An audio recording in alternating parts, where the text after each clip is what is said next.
I want you to kind of keep control of your kamae. You can change, maybe. You could change your kamae, but not open. And certainly not hacking away. Be mindful of your upper body. Be mindful of your limbs and get that compression through. That compression through. Keep your kamae sinking in, ready to do something. Yeah? I don't want to come up.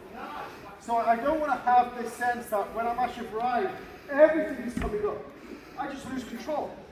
Also, I'm not. Okay. Also, I am not going across. Like some of you are trying to Ashi Barai this way. And that's okay, like, when the judo kind of, and then they kind of do this kind of thing. Like, that's fine but they're also using their upper body. They're pulling down as they do that, right? Like, to do that without breaking their center line is almost impossible. Just use your abductor muscles to pull your leg across. It's not very strong. You're using your abdomen. You're using your leg to pull up, but your abdomen to squeeze in. So try to stay in handy and pulling this way. Like, look at my body position this way. I'm sinking in. Ashi Barai in Gatsuki, yeah? You can only go in Gatsuki if you've got a leg to drive from. This leg to drive. This leg, drive. If you come up, you can only fall. That's no good. I want you to keep the same height, drive in Gatsuki. Ashi Barai in Gatsuki. Relax, squeeze, drive in. Understand? If Martin's doing Ashi Barai me, don't give up. Oh, he's Ashi Barai me. No, like have that sense of control. Have that sense of control. You're giving him a little bit of a weight. You're giving him something to kind of like work with. But you're not kind of just kind of accepting the Ashi Barai. You're trying to manage your control as well. It's not just before you were Ashi Barai like this. Now I'm just riding it. Like Namiashi in technique.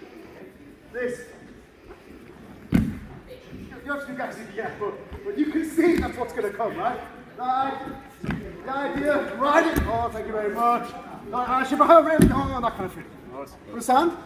Let him be the impetus for you to relax. Like my intent is going in. Do you understand? Most of you are either escaping and there's no contact, or some of you are kind of like just dead leg, but you want to have that kind of feeling. That there's nothing really there for him to push. He feels the contact, but you give way immediately. And what it is just that namiashi.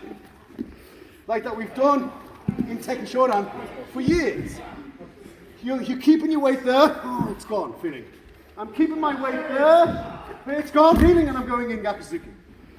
Understand? But yeah, for sure. Like when someone punches you, the instinct is to go back. When actually you want to go in.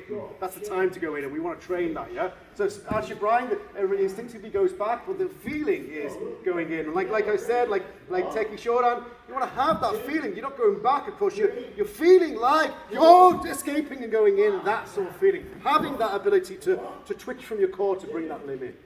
Understand? Awesome. Okay, we'll do one more, like just to make it a little bit more difficult. Okay, so this time, I want you to allow your attacker to take your leg a little bit more. So he's taking your leg a little bit more. So as he takes your leg, allow him to fly around this way. Understand? Well, actually, so core strength is one of them. Leg strength is the other. So being able to kind of keep upright. Right, you know, like everybody, like Tekken Shodan is a great example where people do this namiashi and they have to come up because they lack the strength in that leg and the core to maintain that position, right? So in terms of strength, core strength and supporting leg strength, that you can maintain your shape whilst riding that Ashi Barai. That's one thing. And the second thing, of course, is the flexibility. So the urama wash, like that's maybe just flexibility. Some people are naturally flexible that way, some people aren't, so you have to work on it. So if you can't do urama wash, it's not the end of the world. It's more of a show-off kind of like flashy kick anyway, so who cares? But what is important is that you have the core strength and the supporting leg strength to make this work. The psychology of just being able to receive an attack. You know, like in Kyokushin, for example, which is like, you know, semi-full contact. They're constantly taking punches, and so it doesn't freak them out. They don't tense up. They don't panic. And so you'll get this kind of movement all the time where they're just riding a technique. They're riding a punch, they're riding a kick, because they know by riding it, it puts them in an advantage and they can take it. Whereas Shotokan is of course, Sundame, controlled, no contact basically. And so someone attacks, you panic straight away, and you have that flinch kind of response. And we want to avoid that as much as possible.